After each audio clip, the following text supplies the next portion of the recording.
Deixa eu contar com vocês, deixa eu falar com vocês uma parada importante da nossa aula de hoje, tá? O tema da nossa aula de hoje são temas transversais. Bom, eu imagino o aluno que sente dor, né, que está há algum tempo no vestibular, quando o professor coloca temas transversais, né? Deixa eu até compartilhar aqui pequenininho. Quando a gente coloca temas transversais no título de uma aula, a coisa não pode ser muito boa, né, normalmente. Significa que o professor vai devagar, devagar, devagar, e não vai falar nada. Não, não é isso que a gente quer. Primeiro de tudo, por que eu e o Napô separamos uma das 5 aulas, que já não eram muitas, uma das 5 aulas para temas transversais num ano onde nós teremos apenas uma fase da UERJ? Essa é a pergunta central. Você tem que questionar essa aula enquanto aluno, você tem que questionar essa aula enquanto uma pessoa que faz parte do vestibular, cujo o interesse principal está centrado na UERJ. Você tem que questionar.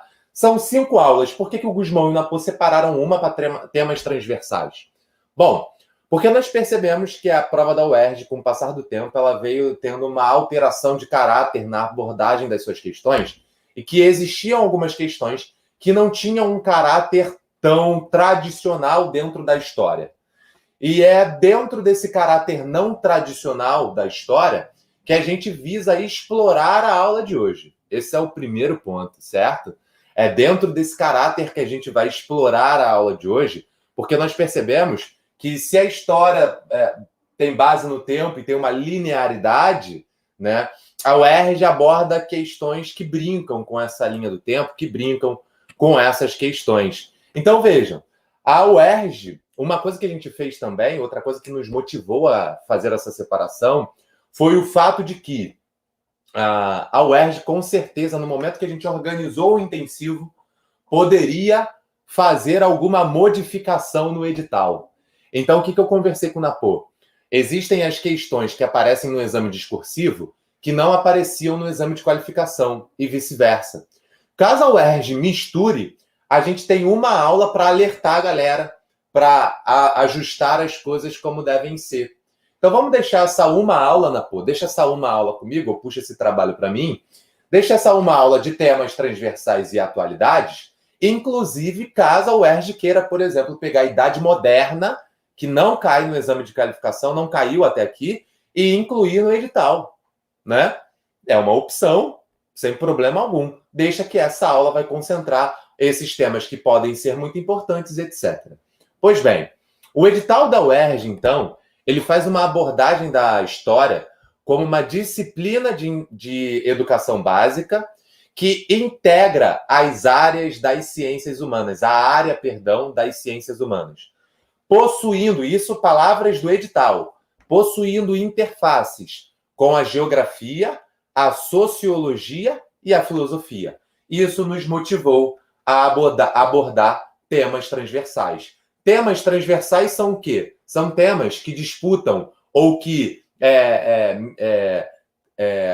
fugiu a palavra. Não que disputam, mas temas que se situam também no campo da geografia, da sociologia e da filosofia. Transitam. Essa era a palavra que eu queria lembrar. São temas que transitam entre a geografia, a sociologia e a filosofia. Por isso são transversais. Conseguem estar em mais de uma área do conhecimento. Mas que a história consegue jogar bastante luz. Acaba que esses temas viram um patinho feio, né? A Rio de Janeiro, no início do século XX, nós vamos abordar isso aqui, é um dos temas transversais, não diretamente isso. A geografia tem hora que puxa, tem hora que joga pra gente, questão feminina. E aí, é história, é sociologia, é óbvio que isso aqui a gente vai trazer para nós e a gente vai tentar trabalhar, beleza? Então vejam, o edital também nos diz que o programa, então o programa de edital, a partir do diálogo com as orientações e conteúdos específicos dos currículos do ensino médio, estabelece uma perspectiva, preste atenção, uma perspectiva interdisciplinar para a abordagem de experiências históricas. Ou seja, experiências históricas são abordadas mediante caráter interdisciplinar. Isso explica mais uma vez essa aula. Vamos abordar questões sociológicas e filosóficas a partir de experiências históricas. Faremos isso. a partir de experiências históricas, conceitos e dinâmicas culturais de forma contextualizada. E aí, a UERJ, a abordagem que ela faz disso que nós acabamos de falar, do programa, desses conteúdos, dessas orientações específicas, elas se segmentam, essa abordagem se segmenta em 3 unidades. Sociedade, tempo e espaço é uma unidade. Política, cidadania e cultura. Economia, trabalho e tecnologia. Então, no que a aula de hoje vai se concentrar? Eu vou pegar o tema que a UERJ mais gosta dentro de cada uma dessas unidades e nós vamos abordar e jogar luz aqui. Então, nós teremos um tema que a UERJ gosta muito dentro de sociedade, tempo e espaço. Um tema que a UERJ gosta muito dentro de política, cidadania e cultura. E um tema que a UERJ gosta muito dentro de economia, trabalho e tecnologia. Mas cuidado, eu não quero esgotar esses assuntos. Essa aula de hoje, ainda que eu tivesse essa pretensão, seria impossível. O que eu fiz?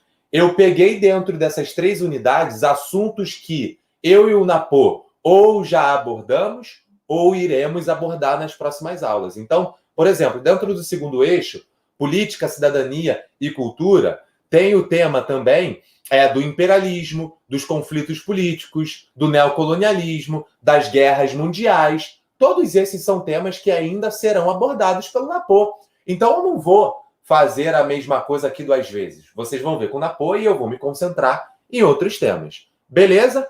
Justificada a nossa aula de hoje, 10 minutinhos rápido, só para vocês entenderem o intuito da aula de hoje e onde nós queremos chegar. Tá, beleza? Tá suave? De boa? Todo mundo bem? Vamos começar. Canetas a postos, o Word aberto, o seu material de anotação. Deixa tudo calibrado aí e vamos cair dentro.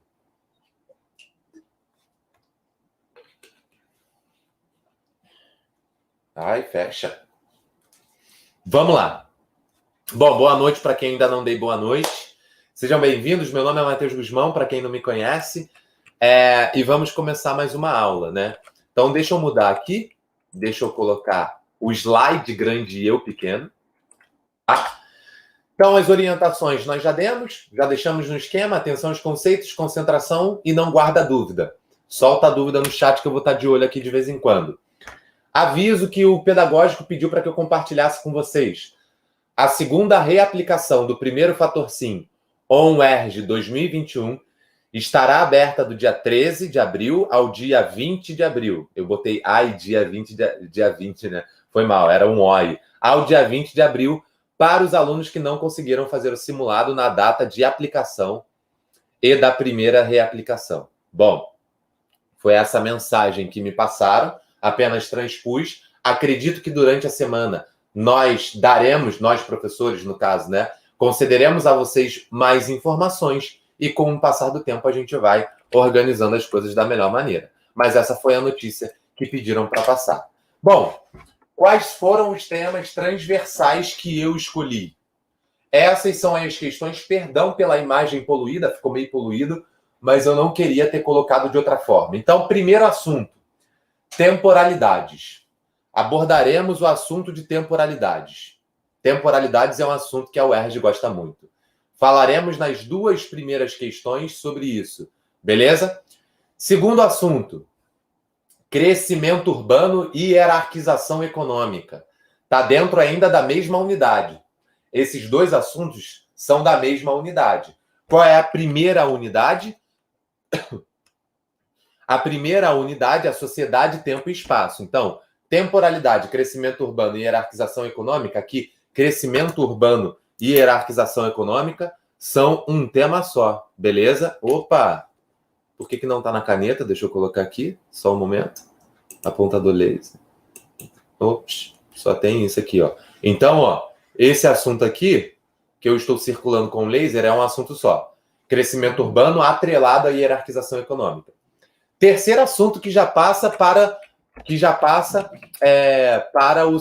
a segunda unidade, né? Segunda unidade política, cidadania e cultura. E um assunto que a UERJ gosta muito aí é heranças coloniais, hierarquias, exclusões sociais. Um outro tema que a UERJ gosta muito também, dentro dessa mesma unidade, é patrimônio cultural.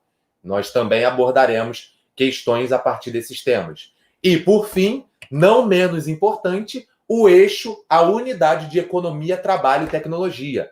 Relação, conflito, né? Relação ou conflito do capital e trabalho, tá? E, por fim, questões femininas, identidade e multiculturalismo. Esse último tema, ele está dentro do anterior, né? Na verdade. Ele acaba que ele não fica nessa abordagem de economia, trabalho e tecnologia, não. Então, desses aí, o assunto que mais caiu na UERJ, que a UERJ gosta muito, é o quarto. Relação, conflito, capital e trabalho. A UERJ gosta pra caraca desse assunto. Outra coisa, vejam que eu não coloquei apenas 5 questões, eu coloquei 6 questões. Faremos 6, beleza? Bom, peço o máximo de atenção e concentração de vocês e de franqueza no compartilhar das dúvidas, porque essa aula é uma aula de uma proposta muito arrojada para pouco tempo. Então, confio em mim, na minha capacidade explicativa, obviamente, mas confio em vocês também para que a gente consiga fazer uma parceria de sucesso para a aula de hoje. Vamos avançar. Primeira coisa, então, o primeiro tema que eu quero tratar com a gente é dos regimes de historicidade. Olha só. Vou começar aqui fazendo uma coisa que é contraproducente, que nenhum professor aconselha que se faça, reconhecendo um defeito. Eu vou acelerar a aula. Eu falo rápido, eu tenho essa capacidade. Se vocês acharem que não foi, explica de novo. Eu vou sintetizar e vou te dar a coisa mais sintetizada. Mas se comunica comigo. Regimes de historicidade. O que é regimes de historicidade? O que é uma historicidade? Vamos começar explicando o tema. Historicidade nada mais é do que realidade histórica de pessoas, eventos e processos em oposição a ser um mito, lenda ou ficção.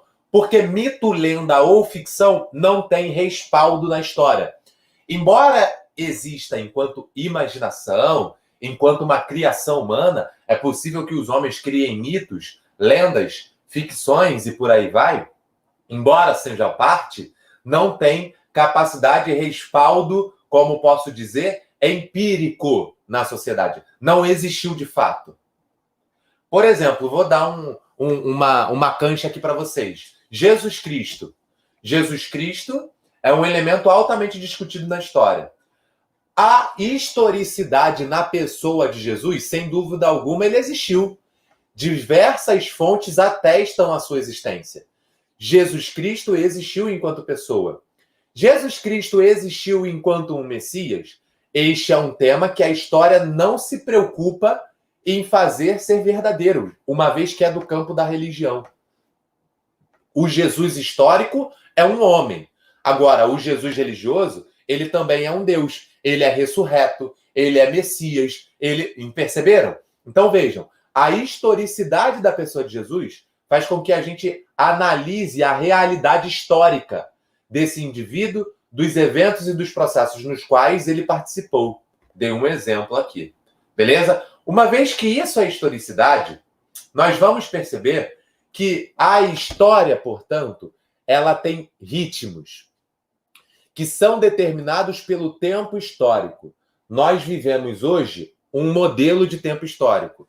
Que modelo de tempo histórico é esse que a gente vive? Que modelo de tempo histórico é esse que a gente vive? Deixa eu só fazer uma coisa aqui para escrever, tá? Eu vou habilitar a edição do PowerPoint. Pode ser que saiu como eu esperava. Mas eu já estou restabelecendo, tá? Porque isso vai me possibilitar escrever no PowerPoint. Então, aqui. Pronto, já voltou ao normal. Pronto, vocês já estão vendo. Agora sim eu consigo escrever com maior facilidade. Então, nós vivemos o período do Antropoceno. É o tempo histórico a qual nós pertencemos. Antropoceno. Antropo, homem. Seno, centro. Nós vivemos um período de determinação do tempo histórico terrestre, no qual o homem determina a maneira pela qual o tempo passa. O homem determina a maneira pela qual o tempo e a história se desenvolvem. Então, o tempo histórico é um olhar para o motor da história. A forma como a sociedade se relaciona com o tempo. Alguns historiadores dizem que não. Nós não vivemos o tempo do Antropoceno. O tempo do Antropoceno foi no período moderno. Nós vivemos o tempo do Capitaloceno. O que é o Capitaloceno? Mais do que o homem, é o capital que determina a maneira pela qual a história vai se desenvolver. Então, a sociedade se relaciona com o tempo num ritmo determinado pelo capital. Os acontecimentos que marcam a história, ou seja, qual é um acontecimento marcante para a definição do Capitaloceno? Revolução Industrial, no século XVIII para o século XIX. Outro acontecimento marcante para o desenvolvimento do Capitaloceno, a descoberta da internet, a revolução informacional, tecnológica, técnico-científica, não é? Porque marcam a forma como os seres humanos vão se relacionar de maneiras distintas com o tempo. Ponto. Volta para mim. O que nós vamos falar agora? Existem 3 bases de tempo histórico que nós chamamos de regimes de historicidade. O que são regimes de historicidade?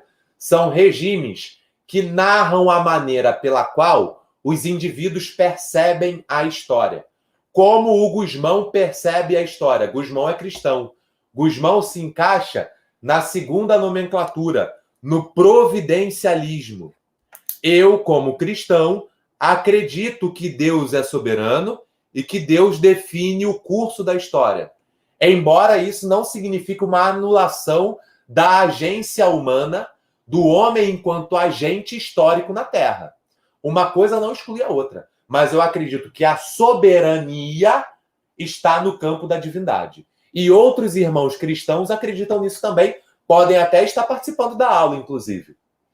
Existem outros indivíduos que acreditam que os regimes de historicidade funcionam segundo o evolucionismo. O evolucionismo é uma teoria que lida com o progresso. Ele é uma teoria do século XIX que é fruto da noção de progresso, criada no seio da sociedade europeia desde o século XVI. O progresso se identifica com a capacidade que o homem tem de entender a natureza e subjugá-la aos seus interesses, de forma que o entendimento da natureza providencie bem-estar humano. O homem não apenas é uma parte da natureza, como ele se vê em constante o quê? Em constante seleção, desenvolvimento, ou melhor, ele se vê em constante oposição à natureza, onde a seleção natural vai selecionar os mais aptos. E o homem, então, o ato do homem dominar a natureza, marca o homem como ser mais apto na natureza para dominar sobre ela, sobre animais, sobre rios, sobre florestas, sobre desertos, vulcões, placas tectônicas, o universo, o espaço, o céu, as estrelas, os satélites e por aí vai. O homem se vê num processo de evolução onde a evolução narra o domínio que o homem terá na natureza e a forma pela qual esse domínio trará benefício às sociedades humanas. Então, esse é o regime de historicidade do evolucionismo. Ainda hoje existem indivíduos que acreditam piamente nisso. E essa noção do evolucionismo do progresso é amplamente vista no nosso sistema econômico, onde as empresas devem concorrer umas com as outras, onde o benefício e o sucesso de uma significa a exclusão das suas concorrentes. Não é evolucionismo? Não é uma ideia de seletividade natural aplicada à economia, aplicada à sociedade? Beleza? Gente, dúvidas até aqui? Uma enxurrada de informações que pode explodir a cabeça de vocês. Fala comigo. Hablas comigo, cabronas e cabrones. Vem, fala com o pai. Se tem a dúvida, já solta logo no chat, porque demora muito para chegar aqui para mim. Pode ser que você já tenha enviado, inclusive, e a tua dúvida ainda não chegou. A última mensagem que eu recebi foi da Thalita Carnot, que foi um beleza. Beleza, Thalita. Tamo junto. Chegou aqui agora, ó. Mensagem, inclusive, da Thalita. Gusmão, então, o último item é o que resume os regimes de historicidade ou é esse conjunto? O último item ele traz os principais regimes de historicidade que marcam o período moderno, tá? Só isso. Só isso, beleza? Ele não resume os regimes de historicidade, eles são as próprias formas de regimes de historicidade, a maneira pela qual os indivíduos percebem as suas relações com o tempo. Show? Bom, vamos avançar então. Vamos cair dentro. Estou feliz que vocês se ligaram.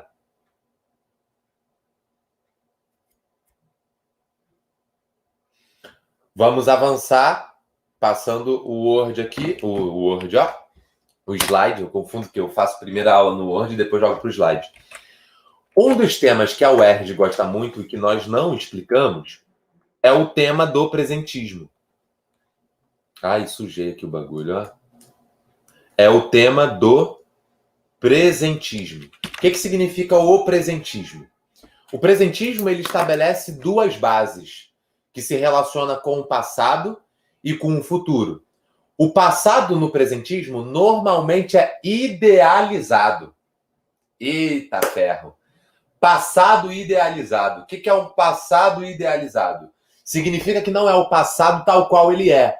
É o teu pai e a tua mãe acreditar que o período ditatorial, o período do regime militar, da ditadura militar, era um período em que não havia corrupção e não havia banditismo social, não havia violência. É esse passado idealizado que legitima um determinado presente. Então, eles defendem aquela parte da nossa sociedade loucona que defende. Tem que ter golpe militar. Tem que ter golpe militar por quê? Porque no passado, durante o regime militar, não tínhamos metade dos problemas que enfrentamos hoje.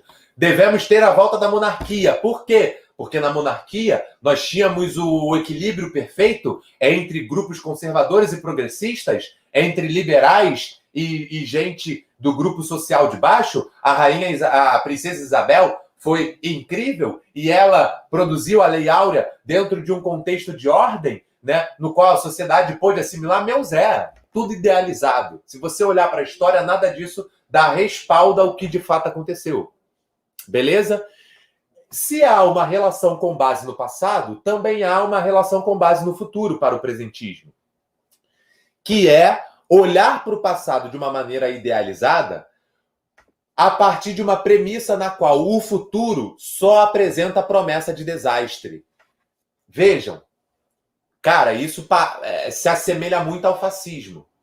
O fascismo, ele pinta um futuro desastroso para justificar um presente urgente, de intervenção, de celeridade, de força bruta, de autoritarismo. Perceberam? O futuro traz promessa de desastre. Por que será que há essa concepção atual de que o futuro traz promessa de desastre? Olha o século XX. Olhem quantas questões nós amadurecemos. Olhem o quão nós somos capazes de pensar o bem do ser humano e, por outro lado, o quão incapaz somos de aplicar esse bem que pensamos. O futuro, ao se tornar o espaço da utopia, ele acaba sendo também o futuro ou o presente que nunca se realiza. Então, olha, uma vez então que isso é uma premissa básica para a gente, o presentismo pinta o futuro como uma promessa de desastre. E esse futuro como uma promessa de desastre exerce uma pressão sobre o presente para que uma visão apocalíptica presente no futuro não se concretize. Então, precisamos agir hoje, caso contrário, o futuro não nos será bom. A esperança não é mais depositada no futuro. A esperança não é mais depositada lá. Algumas informações de vocês muito legais. Railane, isso parece aquele conceito do Bauman de retrotopia. Lembra que eu falei no início da aula, Rai, que vai ter link com a filosofia? O Bauman dialoga com historiadores. Isso que eu estou falando, eu estou trazendo de dentro da história. Isso é teoria de história.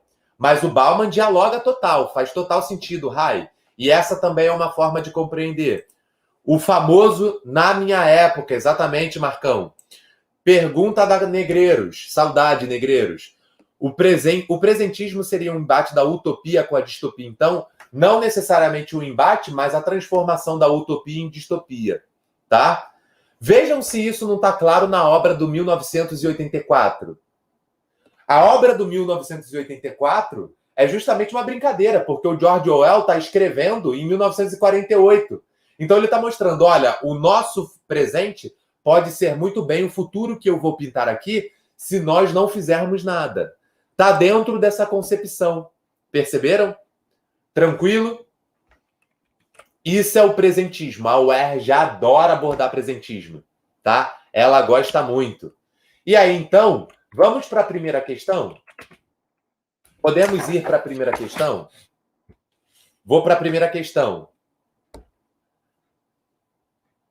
A primeira questão, ela traz para a gente um objetivo. O título dela é esse, Regimes de Historicidade, mas ela traz para a gente um objetivo.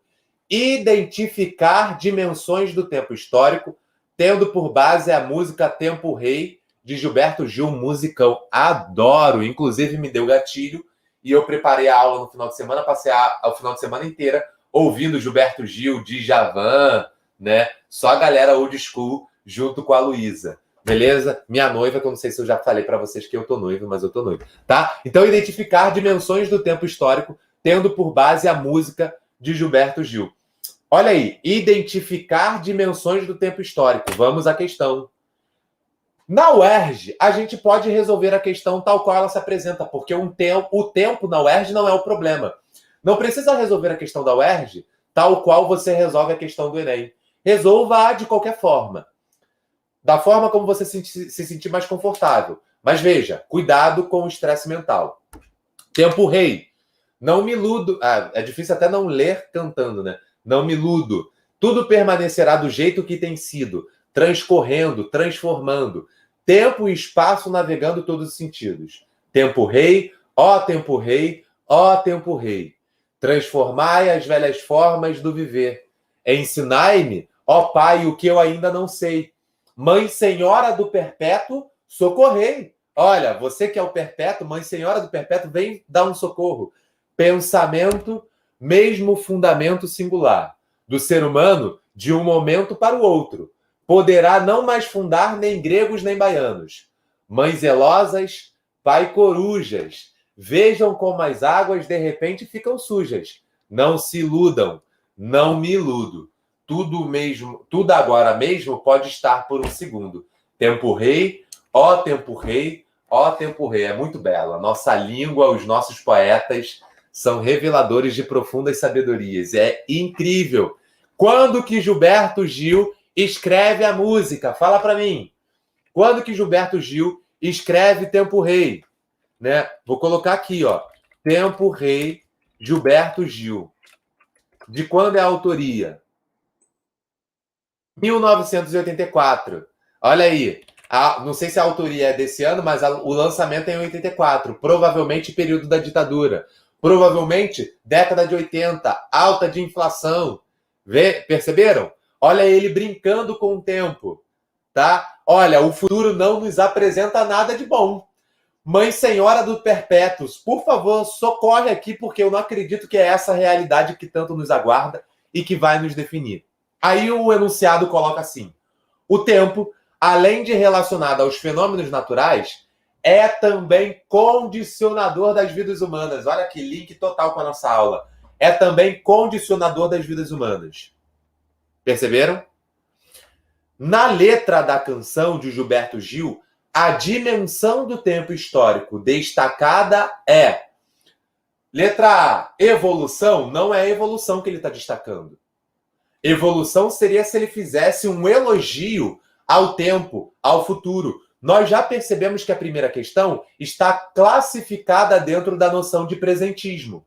E o presentismo ele é oposto à evolução, porque o evolucionismo, partindo da ideia de progresso, ele vê o futuro como bom. Ele vê o futuro como promissor. O desenvolvimento científico que há de resolver os problemas que hoje nos assolam. Então não é evolução, porque ele tem uma perspectiva negativa do futuro. A aceleração também não é o de aceleração, que também estaria incluso dentro da perspectiva evolucionista. Linearidade, de que a coisa segue um caminho linear? Não. E letra D, então, descontinuidade? Descontinuidade, porque é essa noção do tempo histórico, a essa dimensão do tempo histórico que ele está querendo destacar. Olha, precisamos urgentemente de uma descontinuidade. Não me iludo, tudo permanecerá do jeito que tem sido, transcorrendo, transformando, tempo e espaço navegando todos os sentidos. O tempo é rei, transforma as velhas formas do viver. Ensinai-me, ó Pai, o que eu ainda não sei, porque esse tempo mudou e eu não estou aprendendo a viver num novo tempo. O futuro é perverso, eu não sei mais como fazer. Mãe Senhora do Perpétuo, eu achava que as coisas que me tocavam seriam para sempre, mas não estão sendo. Vê? Perceberam essa dimensão do presentismo? Ficou claro pra gente? Uma dúvida aqui do Pedro Terra. Pedro Terra, né? Já deve ter feito muita piada com o teu nome, Pedrão, sobre brincadeira com pentecostal, né? Pedro Terra, né? Se ninguém fez, eu fiz e peço perdão porque eu sei que é deplorável, tá? As pessoas atualmente querendo justificar a volta da ditadura militar seria o presentismo? Depende pelo que elas justificam. Um militar não justifica a volta da ditadura militar por um passado idealizado, não. Ele justifica a volta pelo que de fato o passado foi. Agora, indivíduos que não souberam lidar com o que foi a ditadura militar ou que idealizaram a ditadura militar pedem um retorno de um tempo em que eles não souberam analisar. Beleza, Pedrão? A Elô coloca aqui pra gente. Só os gospel online. É isso aí, Joyce. Acho que eu me confundiria com a letra C, linearidade, pois pensei como uma linha contínua de uma perspectiva negativa. Não com uma linha contínua na perspectiva negativa, porque o presentismo ele marca uma ruptura. Ele quer marcar uma ruptura. Percebeu, Elô? Ele quer marcar uma ruptura. Ele não quer algo contínuo, linear. Ele quer marcar uma ruptura, ele quer marcar uma quebra. Em qual tipo de situação a linearidade seria bem-vinda? No regime do tempo histórico, do providencialismo. Do providencialismo à linearidade. Os cristãos acreditam numa linearidade soberana. O homem foi criado, houve a criação, o homem pecou, o fato do homem ter pecado fez necessário o sacrifício de Cristo na cruz, Cristo morreu e ressuscitou pelo pecado dos homens, e em algum momento Cristo irá voltar novamente para redimir a sua igreja. É uma perspectiva linear. É as Crônicas de Nárnia. É uma perspectiva linear de uma história. Nada fugiu do controle. Não é porque há perspectivas negativas que as coisas fugiram do controle. Essa é uma idade linear. Percebeu, Elô? Que estaria dentro de uma perspectiva de providencialismo, por exemplo. Beleza ou não? Mensagem da Camilita. Gus, se eu quisesse citar esse presentismo numa redação, teria algum pensador?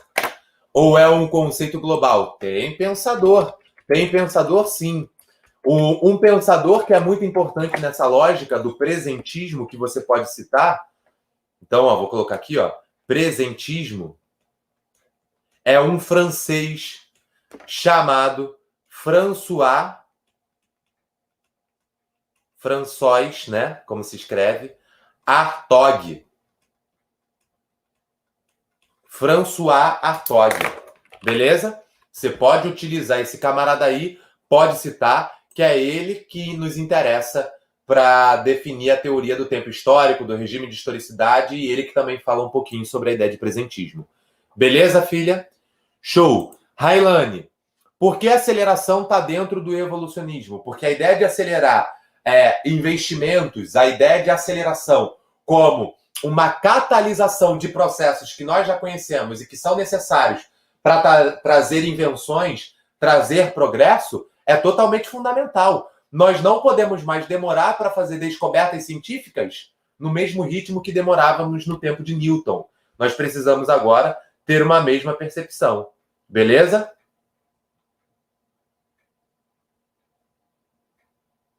Foi, Rai.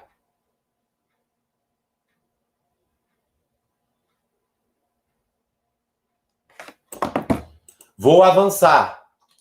Posso avançar? Talk to me, baby.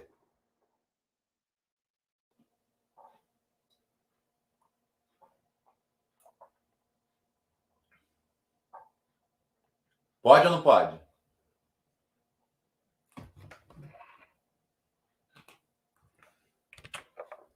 Pode.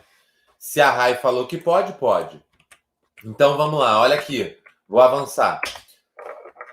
Há uma segunda questão. Eu dei mole, eu não coloquei o objetivo dessa segunda questão aqui, mas eu vou escrever ele agora para gente. O objetivo dessa segunda questão, e eu vou colocar aqui, ó, de uma maneira inteligente. O objetivo dessa segunda questão é esse aqui, ó. Vou enviar no chat e vou compartilhar. O objetivo da segunda questão é esse que está aparecendo. Reconhecer nexos entre processos pretéritos e contextos sociais contemporâneos. Pô, vê se essa não é a própria definição de presentismo. Perceberam? As caravanas, Chico Buarque. Também outro crítico do regime militar. É um dia de real grandeza, tudo azul. Um mar turquesa à la Istambul enchendo os olhos. Um sol de teu raros miolos, quando pinta em Copacabana, a caravana do Arará, do Caxangá, da Chatuba, a caravana do Irajá, o comboio da Penha, não há barreira que retém esses estranhos. Suburbanos tipos muçulmanos do Jacarezinho, a caminho do Jardim de Alá. É o bicho, é o buchicho, é a charanga. Com negros torsos nus, deixam em polvorosa. É que ele começa a brincar. A gente ordeira e virtuosa que apela para a polícia despachar de volta o populacho para a favela, ou para Benguela ou para Guiné. Sol, a culpa deve ser do sol que bate na moleira, o sol que estoura as veias, o suor que embaça os olhos e a razão. E essa zoeira dentro da prisão criou-los empilhados num porão. De caravelas no alto mar, tem que bater, tem que matar. Engrossa a gritaria. Filha do medo, a raiva é mãe da covardia. Ou doido sou eu que escuto vozes. Não há gente tão insana, nem caravana do Arará, não há. Aqui ele brinca, né? Com o processo de festas populares, que significa o carnaval enquanto subversão de uma lógica social autoritária, mas ao mesmo tempo em que é uma subversão, ele demarca esses processos, né? De navio negreiro, de retorno a Benguela, a Guiné, né? Muçulmanos do Jacarezinho, ou seja, os indivíduos que são marginalizados na sociedade. Na letra da canção, o compositor estabelece vínculos entre diferentes temporalidades. Olha ele brincando. Por que diferentes temporalidades? Havia uma temporalidade onde os homens são traçados pelo presentismo, beleza? São alcançados por esse presentismo, mas a temporalidade antiga não é uma temporalidade do presentismo, é uma temporalidade evolucionista, onde determinados indivíduos se veem como superiores a outros. Aqui, então, há duas temporalidades. Vamos escrever o evolucionismo, beleza? O evolucionismo e a noção destacada nesse evolucionismo é o que nós denominamos o etnocentrismo. É o que ele está demarcando. E uma segunda, que é o presentismo. Não é? Que nós já estudamos. E aí ele pergunta, na letra da canção, o compositor estabelece vínculos entre diferentes temporalidades. Esses vínculos explicitam uma relação de causalidade entre os seguintes elementos. Movimento pedular e segregação residencial? Não. Não, porque não é essa figura do passado. Olha aqui. O que há aqui? Um passado idealizado. Pô, Gusmão, o Chico Buarque idealizou o passado, um passado de escravidão, onde ele fala sobre o sol que bate na moleira, estoura as veias, o suor que embaça os olhos, a zoeira dentro da prisão, crioulos empilhados no porão. Isso é idealização? Isso de fato aconteceu, Gusmão. Não tem nada idealizado aí. Pelo amor de Deus, há uma idealização. Há uma idealização desse passado como sendo um passado que manda uma mensagem clara para o presente. Qual é a mensagem clara para o presente? Nós precisamos olhar com outros olhos as experiências autoritárias que nós tivemos, se nós apenas reproduziremos essas relações, inclusive dentro de perspectivas subversivas, como o carnaval. Chico Buarque aqui está sendo um gênio de uma total capacidade. Então vejam, movimento pendular e segregação residencial. Tirei. Doutrina religiosa e fundamentação ideológica. Também tirei. Não é porque ele cita muçulmanos que tem doutrina religiosa, pelo amor de Deus. Tchau. Origem geográfica e violência urbana, só porque ele citou Guiné e Benguela e mostrou e fez uma relação ali com a violência urbana, não. Vejam, quando a questão é sobre regimes históricos, se há uma noção de processo histórico, e aí entra o passado idealizado, ele está falando sobre o processo histórico, esse processo histórico que faz com que no presente as relações sejam as mesmas do passado. No presente ainda há um etnocentrismo, ainda há elementos de marginalização e de segregação dos indivíduos. Emicida tem uma frase: por mais que você corra, irmão, para sua guerra vão nem se lixar. Esse é o X da questão. Já viu ele chorar pela cor do orixá? E os camburão, o que são? Terreiros a retraficar, ou melhor, navios negreiros a retraficar. Favela ainda é senzala, Jão. Bomba relógio prestes a explorar. Bomba relógio prestes a estourar. Veja a brincadeira que ele faz. Processo histórico. Há um link do processo histórico que gerou a escravidão com a estrutura social que mantém de maneiras distintas essa marginalização que ainda se vê na sociedade de hoje. Faz sentido para vocês? Faz sentido para vocês?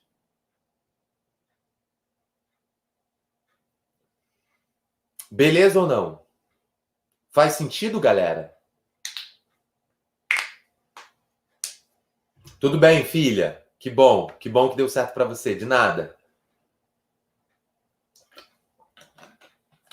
Conseguiram perceber que a questão não está te pedindo interpretação de texto. A questão está te pedindo teoria, galera. A questão está te pedindo que você tenha consciência do elemento histórico que está sendo abordado. Bom, se faz sentido para você, está ótimo. Eu quero avançar porque o nosso tempo é curto. Nós temos apenas 50 minutos pela frente. Posso avançar? Se eu não posso avançar, grita, esperneia, manda mensagem aí nos comentários que eu vou avançar. Já ficou claro, então, para a gente que o vínculo entre diferentes temporalidades está explícito numa relação de causalidade. Qual relação de causalidade está estabelecida aí? Um processo histórico no passado, que o Chico Buarque está idealizando, mas que permanece presente na estrutura social atual, que é a de marginalização das pessoas negras, que é ainda de um tratamento autoritário e violento dessas pessoas que são descendentes de escravos. É esse o elemento que está sendo trabalhado. Avancemos. Gente, feedback da aula até aqui. Tá fluindo? Não tá dando certo? Tá dando certo? Tá de boa? Caraca, nunca pensei que essas questões fossem sobre isso. Tá ajudando muito. Joga um feedback aí pra gente. Vai ser necessário, tá?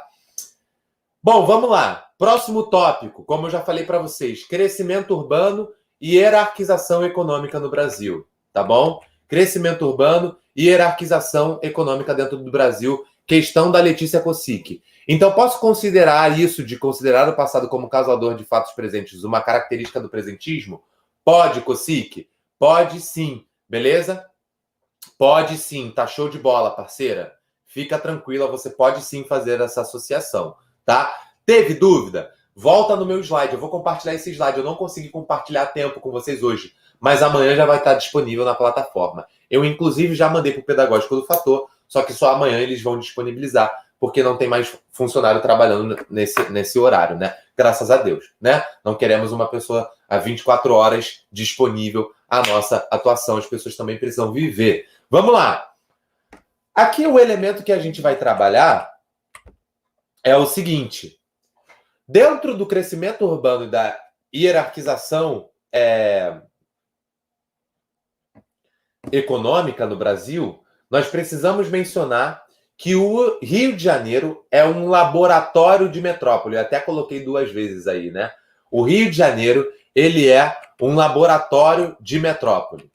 Por que o Rio de Janeiro é esse laboratório de metrópole, galera? Eu vou até consertar aqui.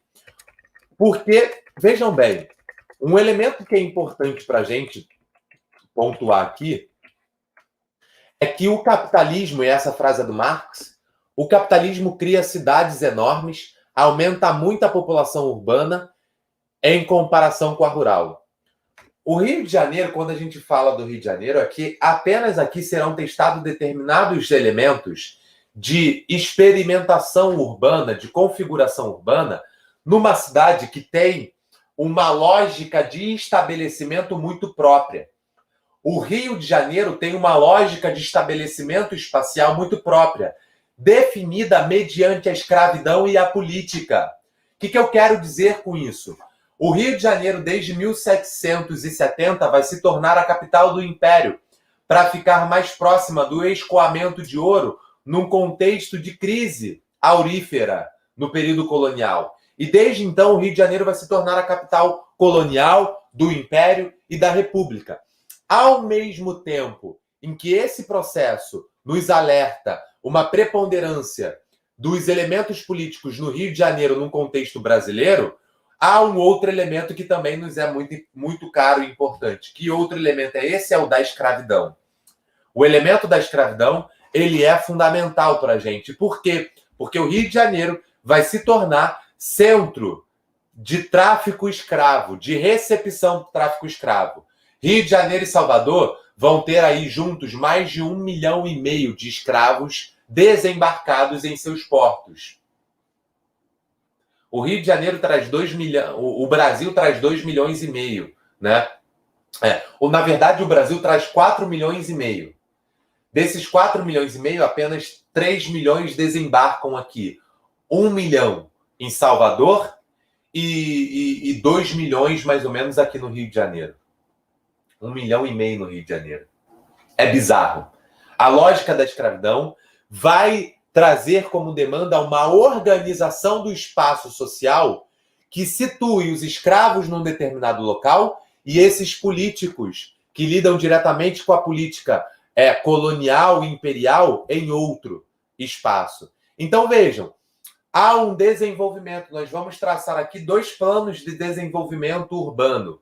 O primeiro plano é o da Belle Époque, que ocorre na França, que o Barão de Haussmann acaba falando aqui pra gente. A velha Paris não existe mais. Paris muda. Mas nada se moveu em minha melancolia. Palácios novos, andames, blocos, velhos subúrbios, tudo para mim se torna alegoria. E minhas caras lembranças são mais pesadas do que rochas. Então vejam, o período da Belle Époque é um período onde o progresso, a ideologia do progresso, será implementada às avessas. Haverá uma adequação dessas metrópoles, dessas cidades, para um desenvolvimento econômico, sem ter índice de desenvolvimento humano, sem se preocupar com as sociedades, com os diversos grupos, com as comunidades que estão presentes nessa sociedade. O Rio de Janeiro irá replicar esse modelo de desenvolvimento urbano sem preocupação com o desenvolvimento humano, com o reconhecimento de diversos grupos que compõem essa realidade. Então, de Dom João VI, que também fez reforma no Rio de Janeiro, a Pereira Passos, o que nós percebemos é um bota abaixo. É o quê? Demole cortiços, expulsa a população, tudo em nome do aperto de áreas centrais da sociedade que são apertadas, do Rio de Janeiro, de áreas capitais que são apertadas, insalubres e que possuem doenças. A reforma Pereira Passos tem como inspiração a modificação dessa realidade, de um contexto de moradias apertadas, insalubres e que trazem doenças. Nenhum problema até aí. Mas a lógica que vai propiciar essas reformas será uma lógica fundamental para a gente. E aqui entra a aula de atualidade. Porque a reforma Pereira Passos, que eu tenho certeza que o Thiago falou com vocês, que o Napô pode ter mencionado na primeira aula de Primeira República, e que eu não vou me ater aqui distintamente, fazer uma contextualização política, não vou. Volta lá na primeira aula, que você vai ter uma contextualização política, acredito que minimamente confiável, por parte do Napô, né? A questão que eu quero me prender aqui é como a UERJ pode olhar para isso, para um movimento que foi amplamente discutido no ano passado, que é a questão da moradia no Brasil.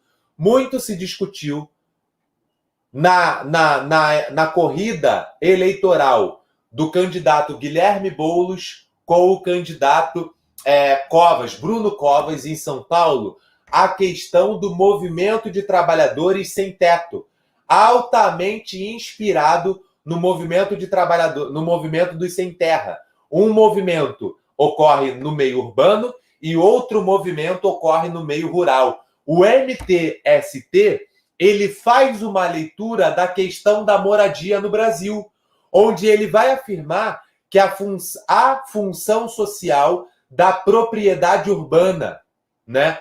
A propriedade urbana precisa cumprir uma função social e não uma função econômica especulativa, tal qual se viu na lógica das reformas do Pereira Passos, que expulsou as populações mais pobres do centro, retirou as suas casas e deu início a um processo longo de favelização, negando a essas populações a dignidade. Então, vejam, o MTST nasce como um movimento atual justamente que visa recuperar essa função social da propriedade urbana, com respeito ao meio ambiente e fazendo uma gestão democrática das cidades. Então, o MTST é um movimento que propõe reforma urbana como uma espécie de leitura de que todas as reformas que foram feitas até esse momento foram reformas equivocadas, com a finalidade de expulsar populações pobres, de expulsar populações negras, descendentes de escravas,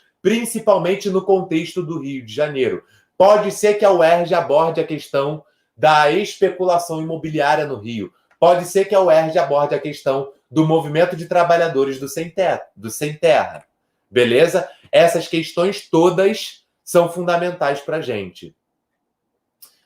Xará, perdão, eu não vi em que momento você estava pensando na Alemanha nazista. Ah, você colocou aqui embaixo, calma aí. Então, respira aí enquanto eu olho a dúvida do Matheus Mendonça.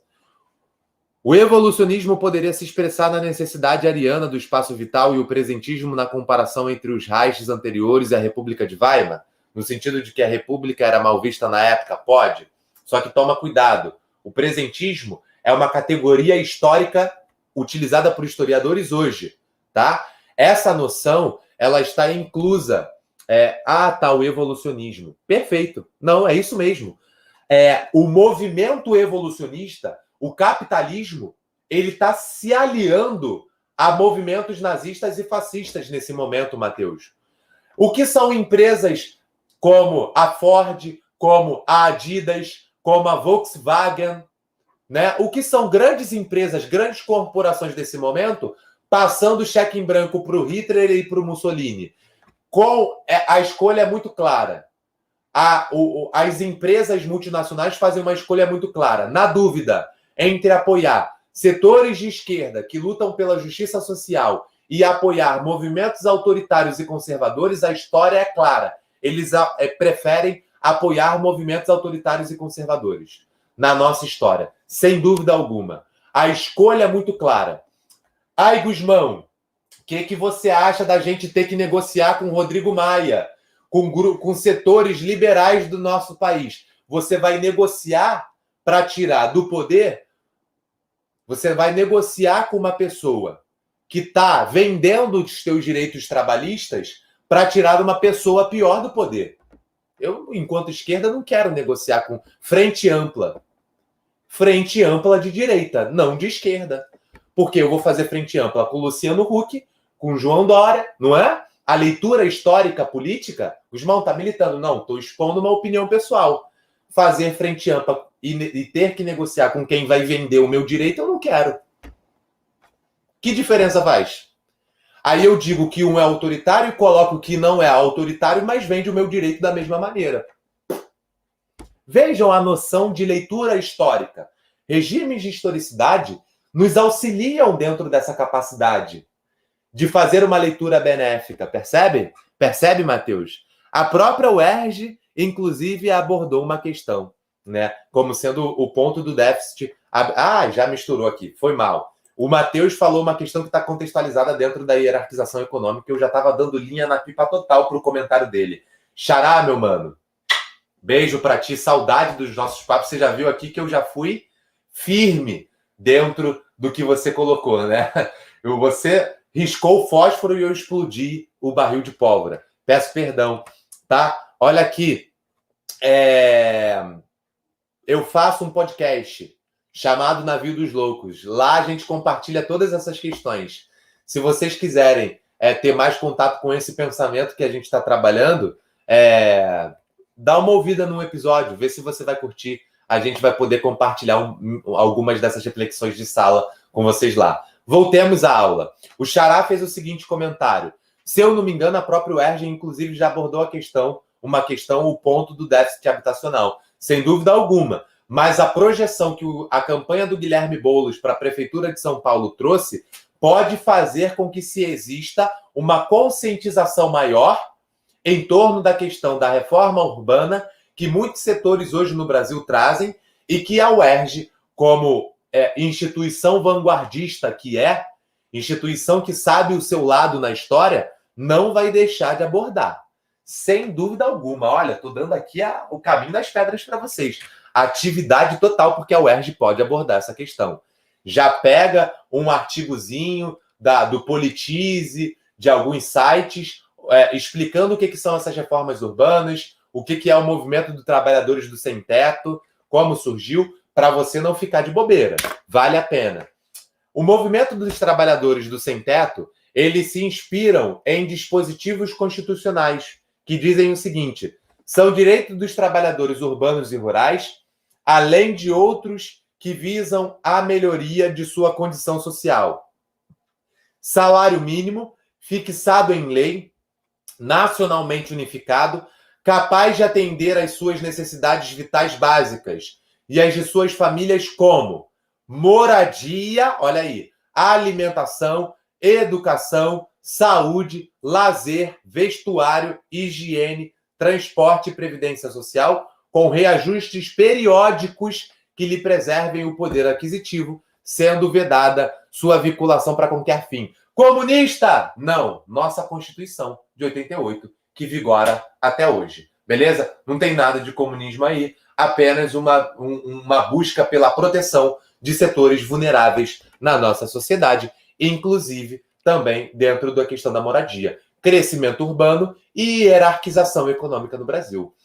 A economia no Brasil se desenvolve de uma maneira hierarquizada, e isso precisa ficar claro. O ponto que se coloca hoje para a gente, né, que a UERJ também pode abordar, são os das cidades inteligentes, de cidades que sejam construídas de reformas urbanas que visem atender novas demandas, que visem atender a uma demanda do meio ambiente por sustentabilidade, uma alta densidade demográfica que cada vez mais se coloca dessa forma, então, que visa conectar os indivíduos de uma maneira mais saudável, que visa integrar a cidade de uma maneira saudável. Alô, Rio de Janeiro, vamos melhorar a nossa malha urbana de transporte, né?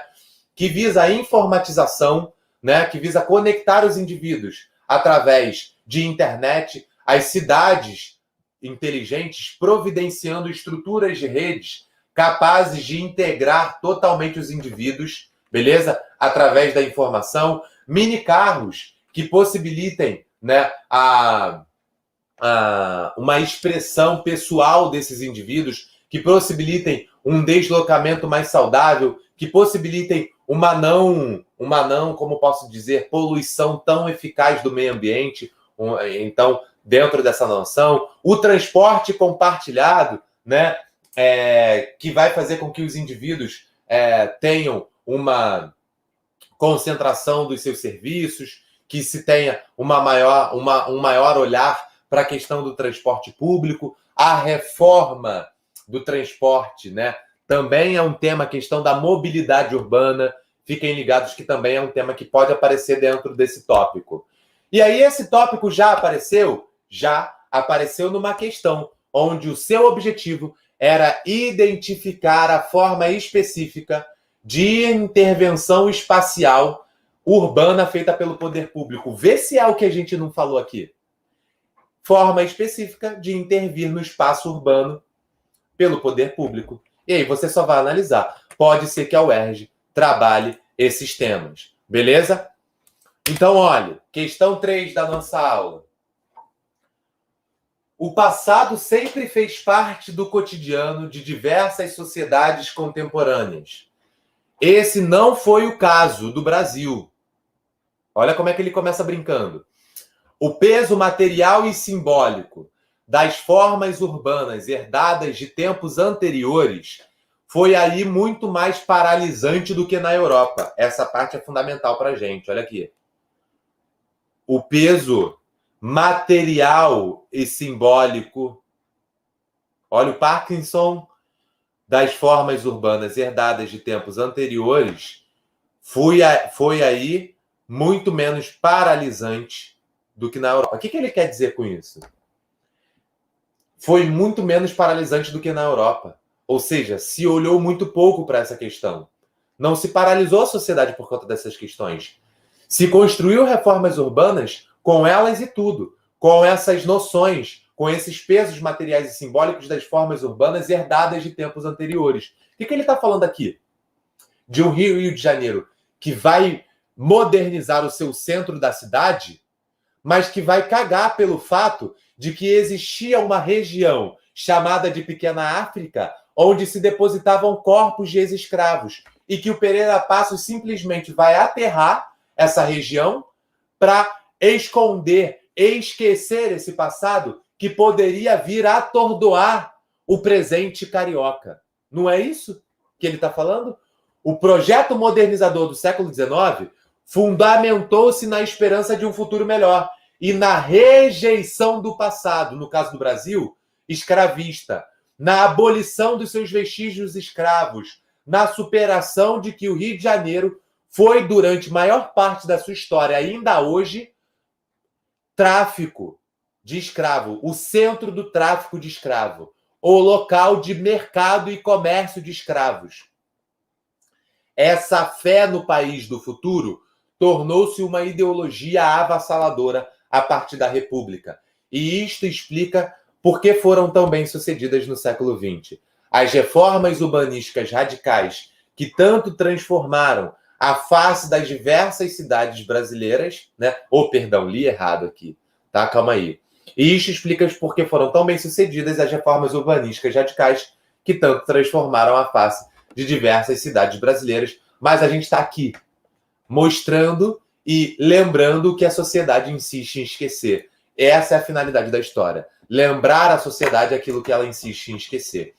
Uma intervenção específica do poder público no espaço do Rio de Janeiro que ilustra esse modo exemplar na perspectiva descrita é o quê?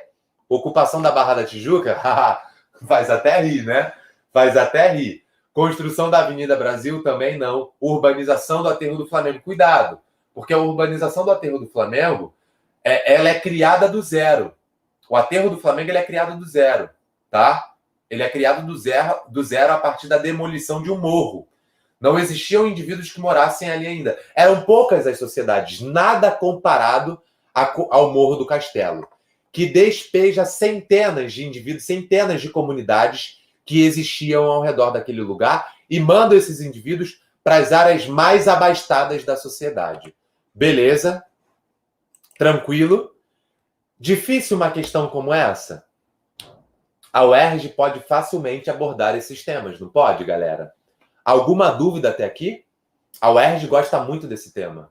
De como o contexto de transformação do espaço do Rio de Janeiro revela a nossa história. Olha aqui a interface da geohistória. Olha a interface da história com a geografia.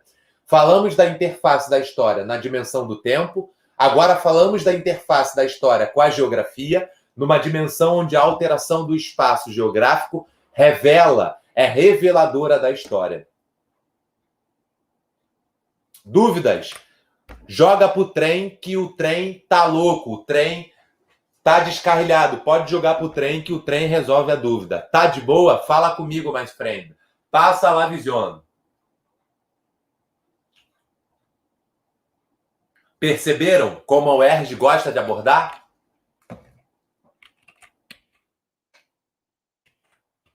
Como ela gosta de abordar a forma específica de intervenção espacial urbana pelo poder público? Xará, tem como a gente aproximar essas reformas do Rio à formação do Complexo da Maré? Em que medida o Estado atuou em relação a ela? Cara, olha, em relação especificamente ao Complexo da Maré, eu já acho específico demais, mas eu não acho impossível, não.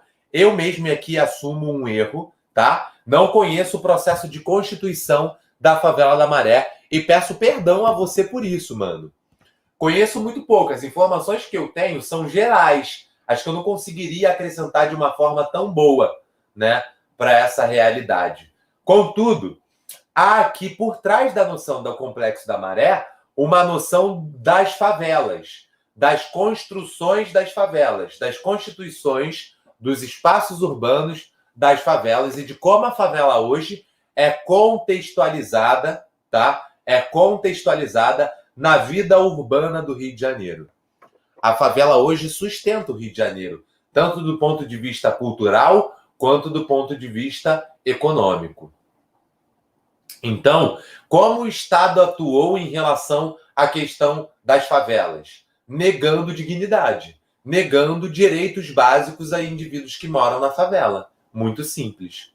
Há uma negação da dignidade, inclusive pelo fato de quem esses indivíduos se tornam descendentes. As favelas nada mais são do que uma atualização das antigas comunidades e das antigas dos antigos grupos. Ai, tem um nome. Ai, para lembrar esse nome agora me falhou. Lembrei. Das antigas irmandades de escravos existentes no século XIX no Rio de Janeiro, que existiam para dar suporte aos irmãos escravos que precisassem de alguma ajuda, que chegavam da África e não sabiam o que fazer. A favela, no fim das contas, não é apenas um espaço de pobreza, mas é também um espaço de subversão das lógicas de solidariedade. Não estou romantizando, apenas estou demonstrando que é diferente. Beleza? Mais alguma dúvida? Ficou claro, Xará, pra gente?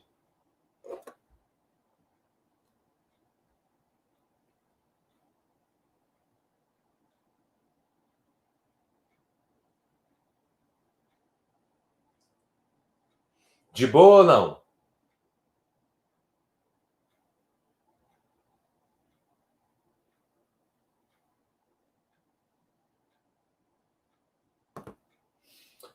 De boa para todo mundo? Essa parte ficou clara? Eu vou avançar, porque temos mais alguns temas e temos apenas meia hora.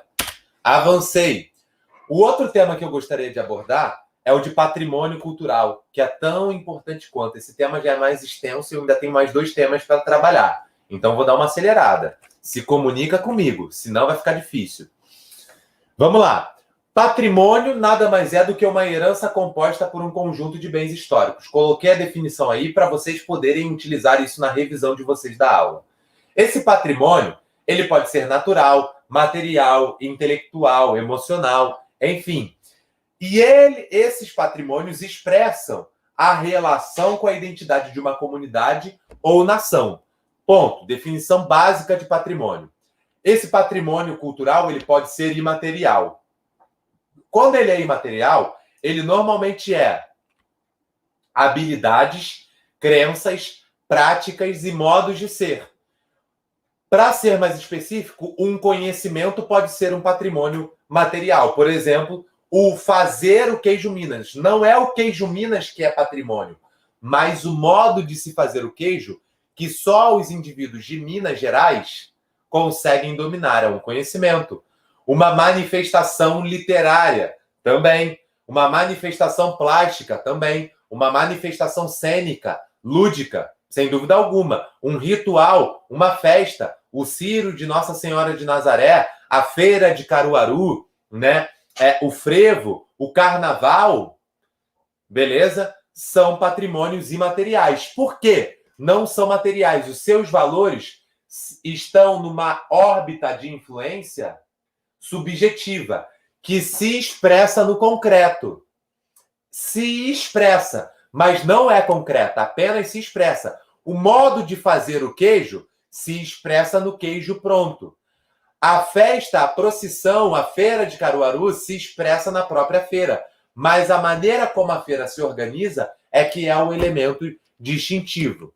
Bom, pode ser material também. Bens culturais classificados segundo sua natureza: arqueológica, paisagística, etnográfica, histórica, artística. Esses bens, eles podem ser móveis ou imóveis.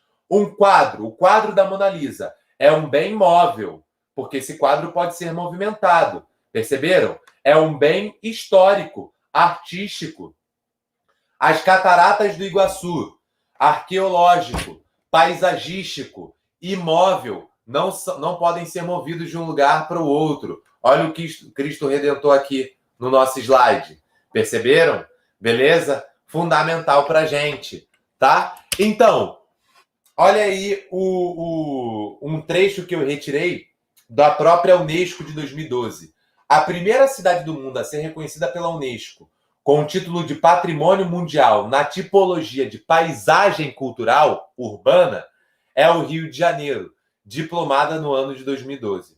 Com a titulação, os locais da cidade, como Pão de Açúcar, Corcovado, Floresta da Tijuca, Aterro do Flamengo, Jardim Botânico, Praia de Copacabana, além da entrada da Baía de Guanabara, serão alvos de ações integradas visando a preservação da sua paisagem cultural, porque é essa paisagem cultural que demonstra como, vejam, paisagem cultural urbana, o conceito está aqui, ó.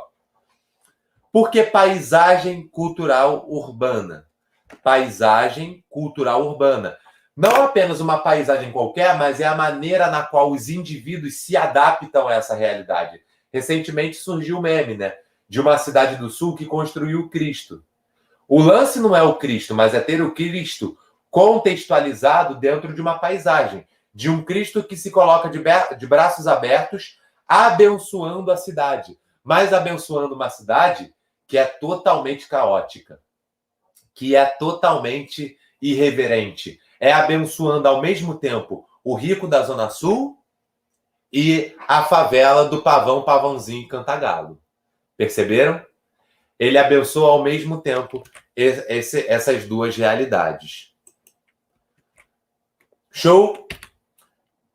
Um elemento fundamental, então, que eu acho que a UERJ pode abordar para a gente na nossa questão atual é o da África no Brasil, principalmente na dimensão do Rio de Janeiro, principalmente por conta das ações que se tomaram mediante a morte do George Floyd e a morte do João Pedro e da Ágata no mesmo período no Brasil.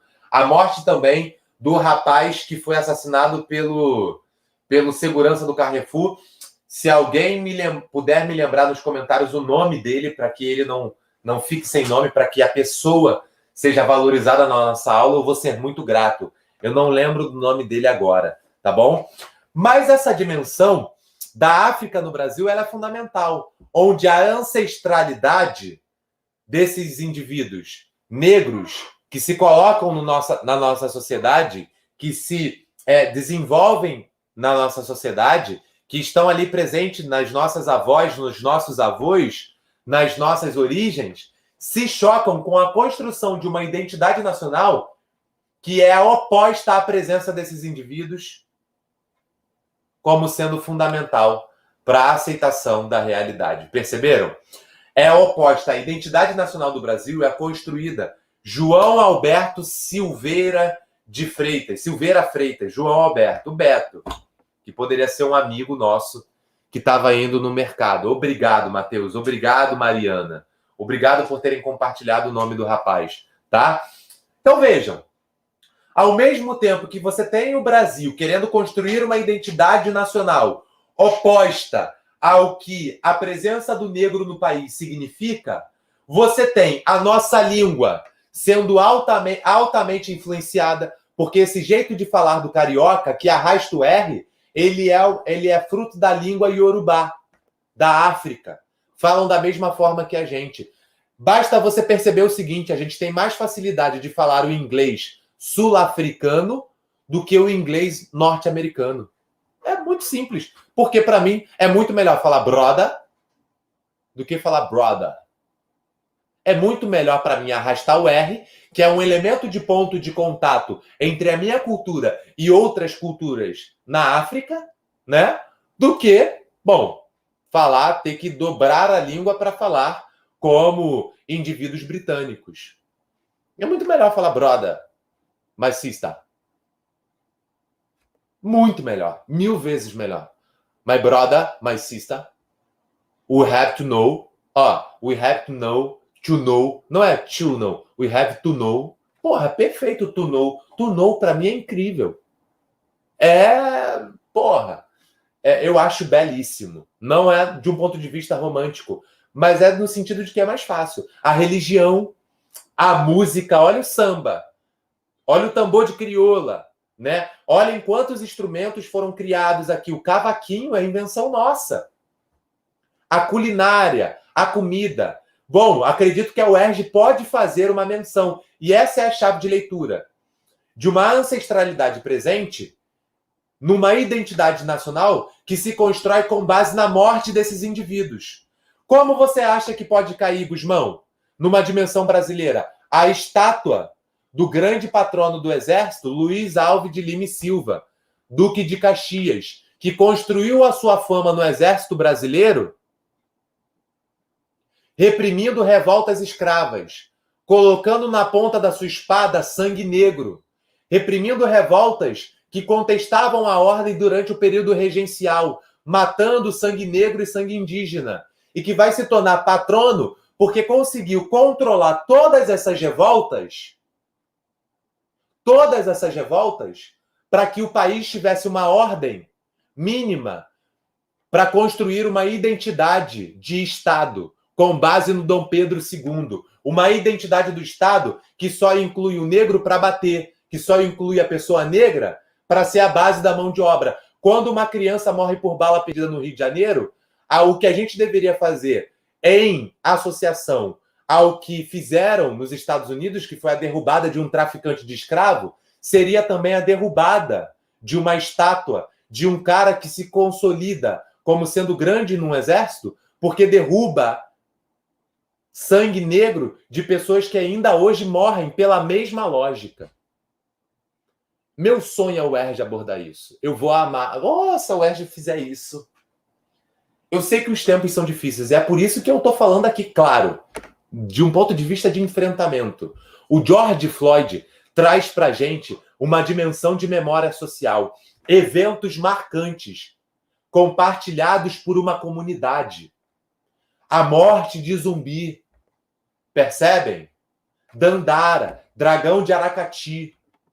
A morte de emblemáticos homens que lutaram contra uma lógica que insiste a nos perseguir enquanto cariocas. Que insiste em calar em grupos sociais, em seu cotidiano e nas suas identidades. Existem eventos marcantes que são contrários à existência desses indivíduos, dessas pessoas negras na nossa sociedade. Mas aí você vai me falar, derrubar uma estátua adianta de quê? Não seria uma tentativa de purificar o passado? Não. Derrubar uma estátua não é purificar o passado. Derrubar uma estátua é fazer justiça à memória. É fazer justiça à memória de pessoas que escolheram lutar e morreram mediante a espada dessas pessoas. Então, é a escolha de uma memória pública que deve ser veiculada. Não a tentativa de purificar o passado. O passado vai continuar escravista da mesma forma. Perceberam? Pergunta fundamental do Marcos. Se a UERJ quiser abordar fake news, pode também, né? A ideia de que Zumbi tinha escravos. É verídico? Temos que tomar cuidado. As fontes históricas não revelam que Zumbi tinha escravo. O que Zumbi dos Palmares faz, o que a comunidade dos Palmares faz, é uma reprodução da vida tal qual na África. E na África existia um elemento de servidão linhageira. O que é o elemento de servidão linhageira? É o que o traficante de escravo percebe como sendo um elemento de que pode tornar o indivíduo negro escravo. Mas o que é o elemento da servidão? É diferente de escravidão. Servidão linhageira. É a dimensão de que, para o indivíduo fazer parte de uma comunidade, ele deve, primeiro, assimilar toda a cultura daquela comunidade até ele ser parte dela. Esse período de assimilação da cultura do indivíduo negro numa nova comunidade, ele passa também pela dimensão servil, ele passa também pela dimensão econômica, onde ele vai servir aquela comunidade com a sua força de trabalho até que ele se torne parte. Esse processo durava, em média, de 3 a 5 anos. Ele vai passar por rituais de assimilação, rituais africanos, ele vai assimilar os contextos daquela sociedade e ali ele vai se tornar parte. Então, os elementos que se vê é uma confusão dessa ideia de que Zumbi praticava escravidão. Não pratica escravidão. Zumbi reproduz uma lógica pertencente, tá? Pertencente à lógica escrava. A lógica africana. Gangazumba, é o reino de Gangazumba. Ele reproduz a lógica que ele já percebia no elemento do continente africano. Respondi sua questão, Marcão? De boa, mano? Vamos avançar porque o nosso tempo é curto. A questão, então, que está colocada aí é uma questão que pede para relacionar memória e demandas sociopolíticas. Não é exatamente o que está colocado na estátua? Na derrubada, memória e demanda sociopolítica? Na derrubada da estátua do Edward Colston, um comerciante de escravos britânico? Não é exatamente esse o ponto? Memória. A estátua desse cara é uma agressão à memória de pessoas negras. É uma agressão ao George Floyd. E quais são as demandas sociopolíticas que se veem na derrubada da estátua?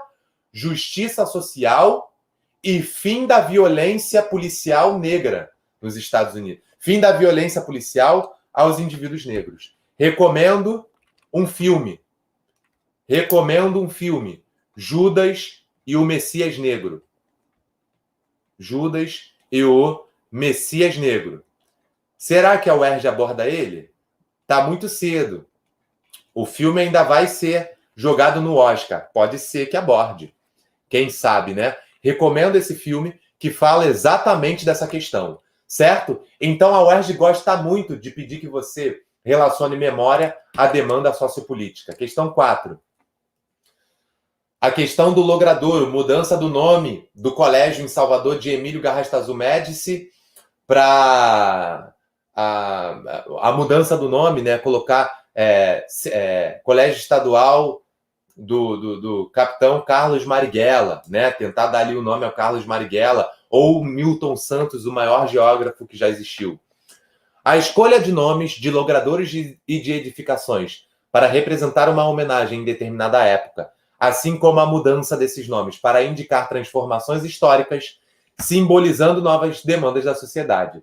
A situação na reportagem exemplifica para a sociedade brasileira atual um contexto político associado à crítica da opinião pública às heranças autoritárias. Revalorização da memória dos governos ditatoriais não é uma revalorização, não. Porque revalorização aqui tem caráter positivo. Beleza? Cuidado. Então, a gente exclui. Não é isso que está sendo trabalhado. Reforço da gestão democrática de empresas estatais não é gestão democrática. Gestão democrática não se vê mudando ou não o nome do CEP. Cuidado, gestão democrática se vê permitindo que professores, gestores pedagógicos participem da gestão da empresa e não apenas o diretor. Não é isso que esse conceito trabalha. Renovação de critérios de escolha de heróis nacionais.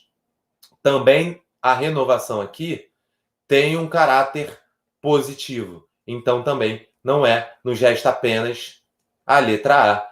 Crítica da opinião pública. Sim, aqui sim há uma dimensão negativa do que o texto trata. Beleza? Crítica da opinião pública às heranças ditatoriais. Mac Nelson, avançamos. Se tiver alguma dúvida, compartilha. Vamos para uma parte que a UERJ também gosta muito. Relação e conflito entre capital e trabalho. Muitos atores, né, são envolvidos no processo dessa relação entre o capital e o trabalho. O capital é o que se gera com a exploração da força de trabalho. Portanto, dentre todos os atores que são possíveis abordar, eu vou trazer 3. O Estado, as empresas e os trabalhadores.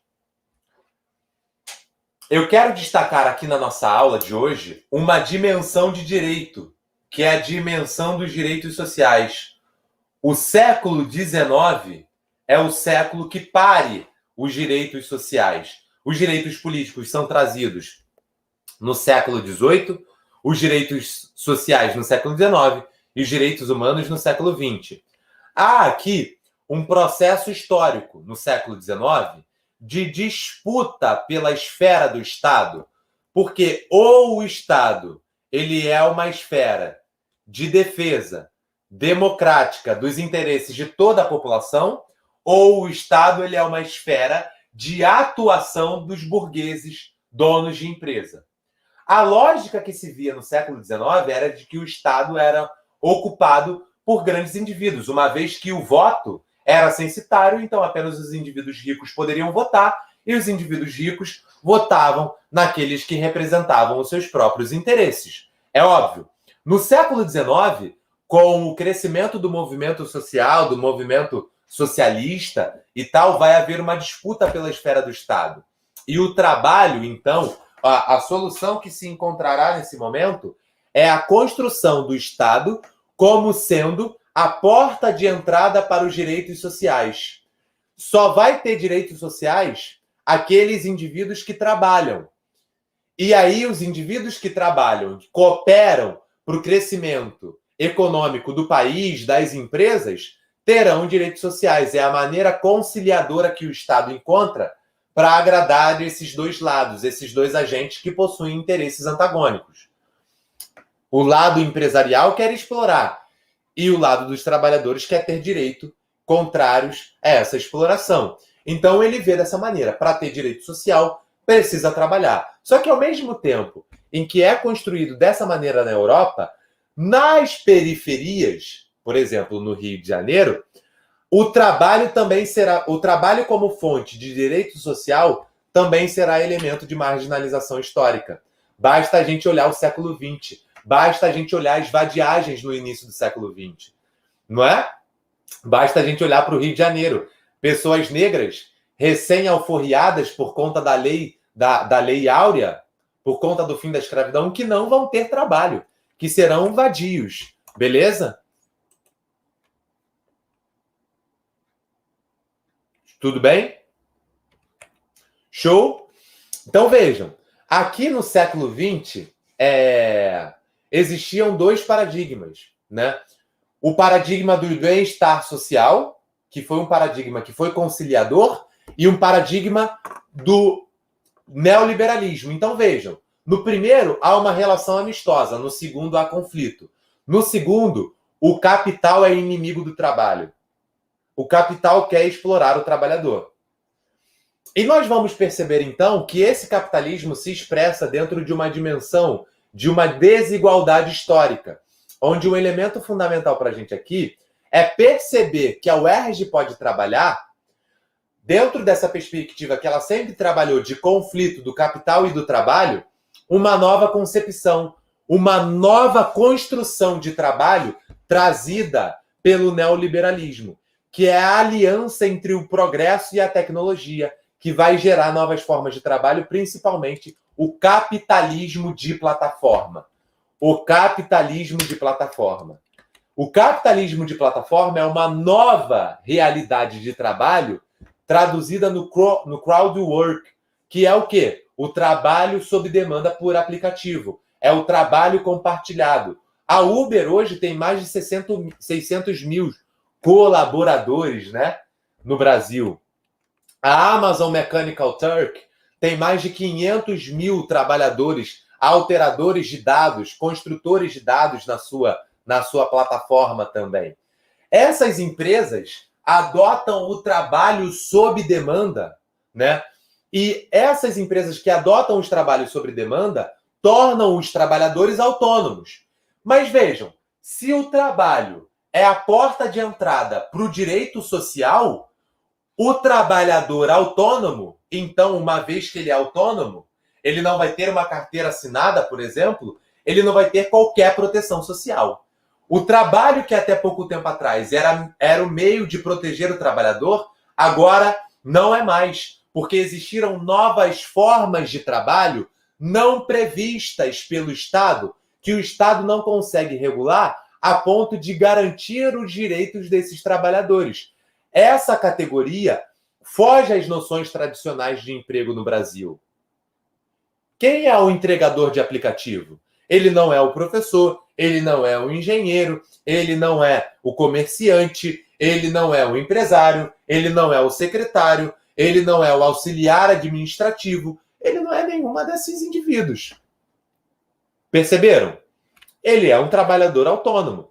E aqui eu mapeei para vocês, eu tive que pesquisar pra caramba, tá? Para trazer isso aqui para a aula de vocês. Valorizem, tô brincando. É o meu trabalho, né? É o nosso trabalho de construir isso junto. Há 4 características dentro dessa nova lógica de trabalho que a UERJ gosta muito de abordar. Autonomia sobre carga horária e jornada. É o indivíduo que faz a sua própria carga horária e jornada. O cara na Uber ele pode trabalhar 15 horas se ele quiser, não é? A relação entre dependência e precariedade. Quanto mais dependente do serviço, mais precário é o trabalho.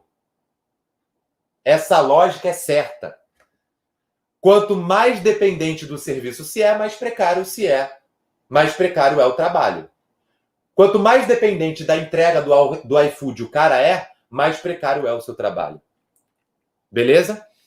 Gerenciamento da força de trabalho via algoritmo, ele não tem mais um patrão que determina e estipula o trabalho dele. Quem estipula o trabalho dele, inclusive a renda que ele vai obter, é um algoritmo.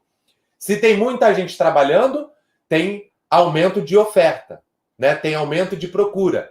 O preço do trabalho cai. Se tem muito entregador de aplicativo, ele recebe pouco. Então ele vai ter que trabalhar que nem um tarado para receber minimamente para satisfazer os seus interesses. Gerenciamento da força de trabalho via algoritmo. Percebeu? É o algoritmo que regula o quanto você recebe. É o algoritmo do Uber que vai regular quanto você vai pagar numa viagem e quanto o motorista também irá receber.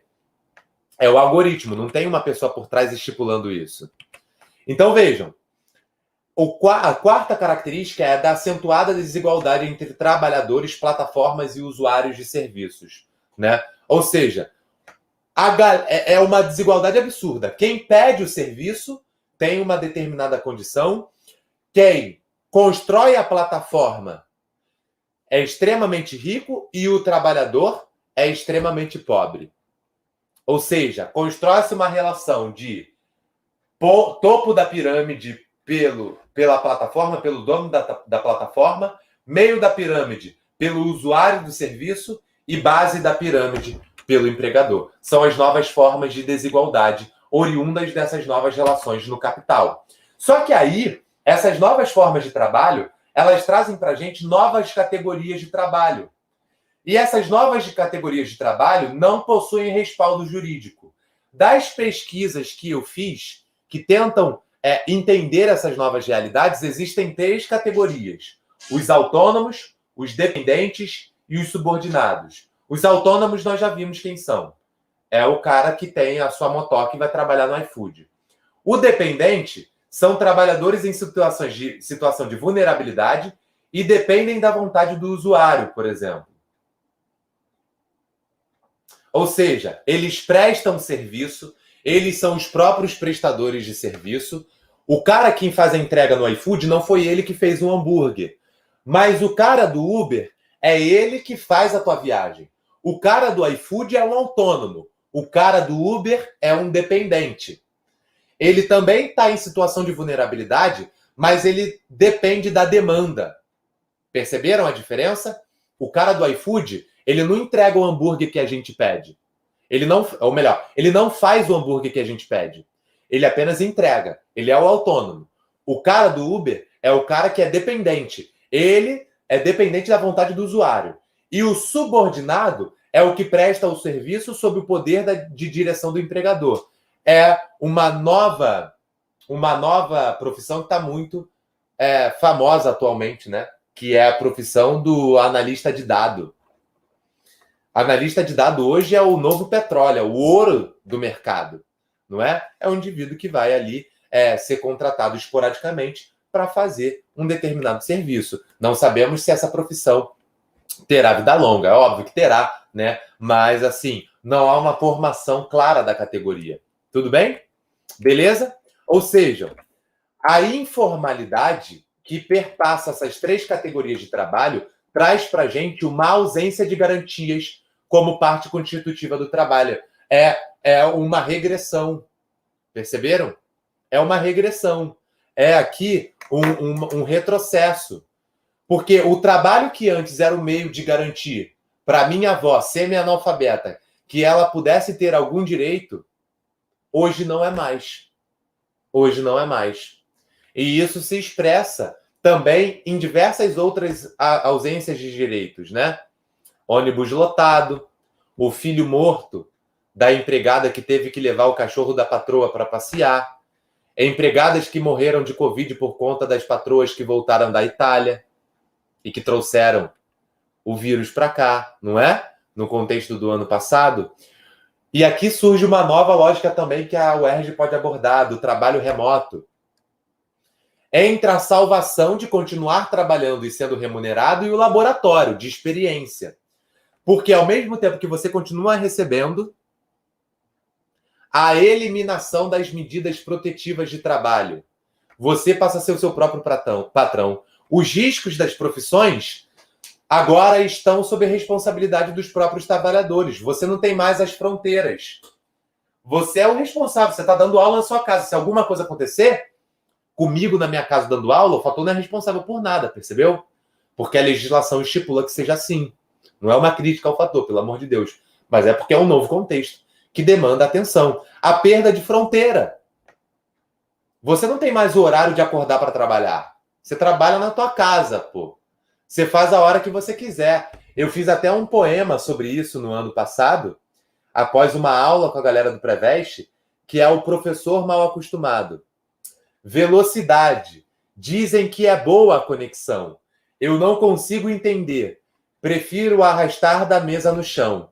É o fim no toque. Relações contemporâneas, né?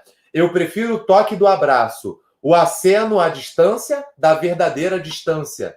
O fim é diferente. Não tem gente e tem silêncio. Não tem rosto e tem vazio. Não tem cansaço, só tem aperto no peito. Só tem peito apertado. Apertado em abraço? Não. Em laço? Em nó.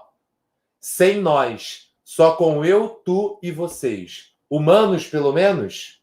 Não. Digitais. Né? Então, foi uma crítica que eu fiz à grande saudade que eu estava sentindo dos meus alunos, de uma galera muito querida, de não poder vê-los, tocá-los, abraçá-los, que expressa um pouco dessa relação. Quem sabe aí eu não faço uma questãozinha autoral com esse poema, né? Vamos lá. Vai saber as questões que vão aparecer no raio-x de vocês amanhã. Ninguém poderá dizer. Então, essa nova realidade traz os empreendedores de si mesmos, né? Esses empreendedores que são motoristas de Uber, chefes de si mesmo, né? Bike boy. Só que o bike boy é o empresário da bicicleta sustentável alugada. É a lojinha que tu abriu na tua garagem com técnicas de venda que tu assinou no Instagram. Percebeu? É a gestão e a responsabilização solitária da própria sobrevivência, sem que a sociedade compartilhe isso. É a quebra final dos laços de solidariedade entre os trabalhadores. O negócio é se virar. Eu coloquei uma frase de uma entrevista que eu vi, mas eu vou deixar para ler depois, porque o nosso tempo já está à frente. Está aí, tá a frase aqui, dar um pause no vídeo depois que quando você quiser, quando eu terminar a aula, e ler com calma, você vai ver que está totalmente contextualizado no que nós trabalhamos. Bom, aqui há a busca pela explicação do contexto histórico relacionado à criação da chamada PEC das domésticas, que é uma questão que a UERJ já abordou e que está dentro dessa relação, não é? Olha aí, ó. No texto, destaca-se uma justificativa para a relevância da lei, que visa garantir os novos direitos aos empregados domésticos. De acordo com o texto, a empregada doméstica não se vê na mesma realidade? Eu não. Para pensar na empregada doméstica. De acordo com o texto, a criação dessa lei se relaciona principalmente ao seguinte fator: exclusão política dos grupos populares? Não necessariamente. Mas a marginalização deles é em determinados postos de trabalho. Por que uma empregada não é advogada, não é médica? Né? Basta a gente se questionar. B, hierarquização, está de acordo com a marginalização social nas condições de trabalho. Quanto mais pobre se é, menor são as condições de trabalho. Essa é uma relação clássica de conflito entre capital e trabalho que a UERJ gosta de abordar. Então, vou escrever aqui, ó. Quanto mais pobre é, daqui a pouco o seu Luiz vem me chamar, quanto mais pobre, mais precárias as condições de trabalho. Vou abreviar. Mais precárias as condições de trabalho. A UERJ adora abordar isso. Fica ligado. Fica ligada. Desvalorização econômica dos empregos formais, discriminação ética nas qualificações formais, também não. Então, não é discriminação ética porque nas qualificações profissionais não é discriminação ética porque aí não está ligado, não se faz uma leitura da questão étnica, né? A questão não faz isso. Desvalorização econômica dos empregos formais, não. O que se está buscando aqui é fazer com que doméstica se torne um emprego formal. Beleza? Gente, a última questão. Qualquer comentário de dúvida, eu peço que vocês façam na plataforma para que eu responda depois. Que é a questão do feminismo com o qual a UERJ adora abordar. A questão do feminismo, ela nasce de uma crítica. Como diferenciar o que é em nós, natural e inato, daquilo que foi criado e nos foi ensinado somente por meio da educação? Como diferenciar aquilo que é natural e inato daquilo que foi criado socialmente ou culturalmente? Bom, fato é que essa pergunta só começará a ser respondida a partir da Revolução Francesa por uma mulher chamada Mary Wollstonecraft, beleza? E a Mary Wollstonecraft, ela diz o seguinte: o direito divino dos maridos, tal como o direito divino dos reis, pode, espera-se, nesta era esclarecida, ser contestado sem perigo. O entendimento do sexo feminino tem sido tão distorcido por essa homenagem ilusória que as mulheres civilizadas de nosso sexo, com raras exceções, anseiam apenas inspirar amor, quando deveriam nutrir uma ambição mais nobre e exigir respeito por suas capacidades e virtudes. Olha a porrada que ela está dando nas mulheres nobres. É uma época onde se busca o direito universal. Só que direito universal é esse que não inclui as mulheres? É esse o principal questionamento da Mary Wollstonecraft.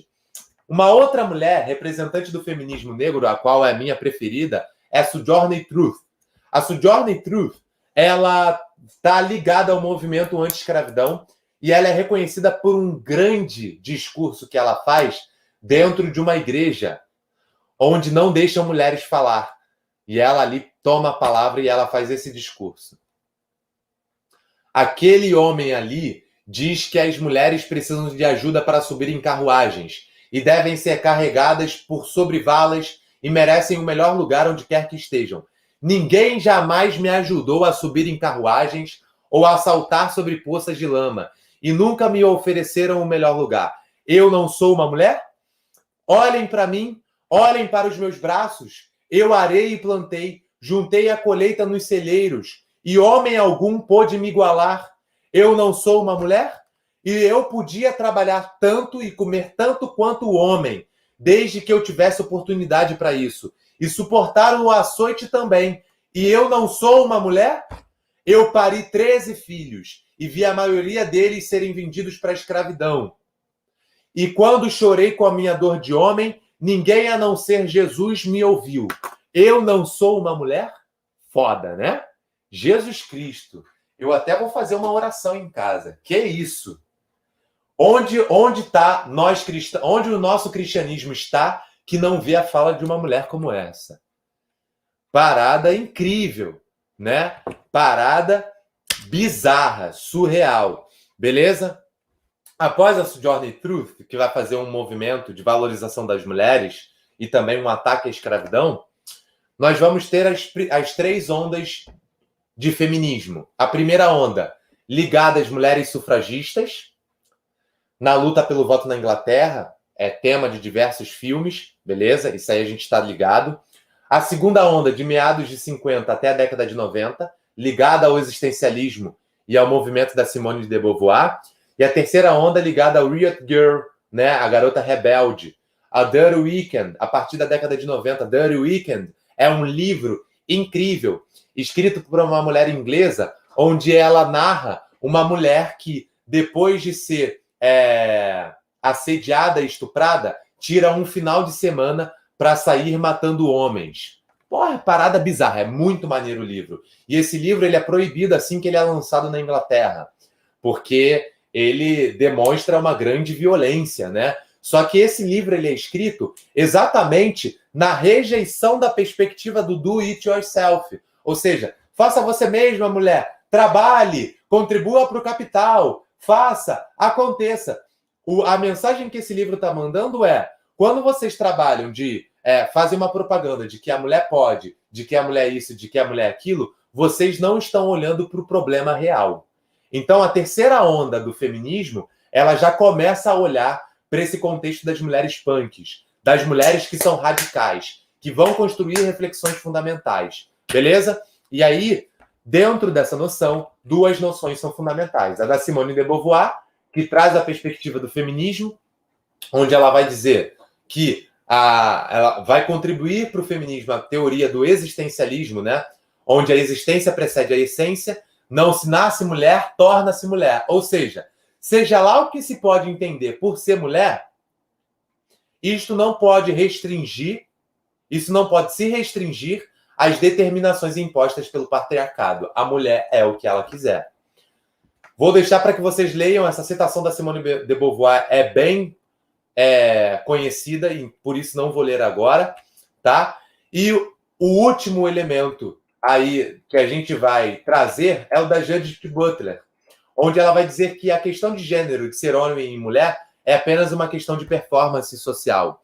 E o direito que as mulheres tanto buscaram na história nada mais foi do que o reforço desse papel histórico a qual as mulheres historicamente se prestaram. Ou seja, a mulher luta pelos seus direitos. Só que ao mesmo tempo em que a mulher luta pelos seus direitos, a criação de estruturas jurídicas que dê direito às mulheres determina que ser mulher é uma determinada performance social. É daí que surge a teoria queer, né? É da Judith Butler que surge a ideia de várias capacidades de performance social dentro da sociedade. Beleza? Gente, faltaram muitos elementos aqui. Faltou falar da Patrícia Hill Collins, da Lélia Gonzalez, mulheres negras e brasileiras, junto com a Sueli Carneiro, da Angela Davis, feminismo marxista. Faltou falar disso tudo, nosso tempo é muito curto. Mas a UERJ adora abordar os princípios norteadores do movimento feminista. As reflexões de Simone de Beauvoir na obra O Segundo Sexo continuam presentes nos debates atuais referentes ao feminismo e às condições de vida das mulheres em diversas sociedades. De acordo com o texto de Miriam Goldberg, a abordagem realizada por Simone de Beauvoir valoriza os seguintes princípios. Olha o texto, ó. Ninguém nasce mulher, torna-se mulher, a célebre frase que abre o segundo volume de O Segundo Sexo, sintetiza as teses apresentadas por Simone de Beauvoir nas mais de 900 páginas de um estudo fascinante sobre a condição feminina. Beauvoir admite que as diferenças biológicas desempenham algum papel na construção da inferioridade feminina, mas defende que a importância social, dadas a essas diferenças, é muito mais determinante para a opressão. Ser mulher não é nascer com determinado sexo, mas principalmente ser classificada de uma forma negativa pela sociedade. É ser educada desde o nascimento a ser frágil, passiva, dependente, apagada, delicada, discreta, submissa e invisível. Beleza? Então, olha aí. Que princípios são valorizados segundo essa concepção? Étnicos, raciais? É possível buscar princípios étnicos raciais do feminismo negro. Cuidado! Por isso que eu citei aquelas outras autoras aqui, mas não é o caso da Simone de Beauvoir. Políticos religiosos? Também não. Beleza? Históricos e culturais? Sim, dentro da premissa do existencialismo. O existencialismo é uma noção norteadora do feminismo. Tá? Econômicos e científicos? Também não. Tudo bem? Cuidado, tá? Porque podem ter outras matrizes de feminismo sendo abordadas na UERJ. Tudo bem? Gente, espero que a aula tenha sido satisfatória, que a gente tenha conseguido cobrir todos os elementos de transversalidade desse tema e que a gente consiga caminhar para a nossa aprovação. O UERJ resiste, nós resistimos. Eu espero que fique tudo bem por aí com vocês. Agradeço a atenção de cada um e cada uma. Peço que as dúvidas que vocês compartilharam no chat e que eu não tive tempo de responder, que vocês, por gentileza, compartilhem na plataforma do ON, para que eu tenha tudo registrado e eu possa responder vocês depois com mais calma. Tudo bem? Peço perdão pela insensibilidade de não responder agora, mas se vocês puderem colocar lá no ON, eu, sem dúvida alguma, vou conseguir responder e aí a gente vai ter as dúvidas sanadas. Beleza? Gente, um beijo para vocês, tamo junto. Qualquer coisa é só falar. Obrigado pela atenção, pela audiência e pela construção da aula. Tá bom? Beijo e um abraço para todas e todos. Até a próxima.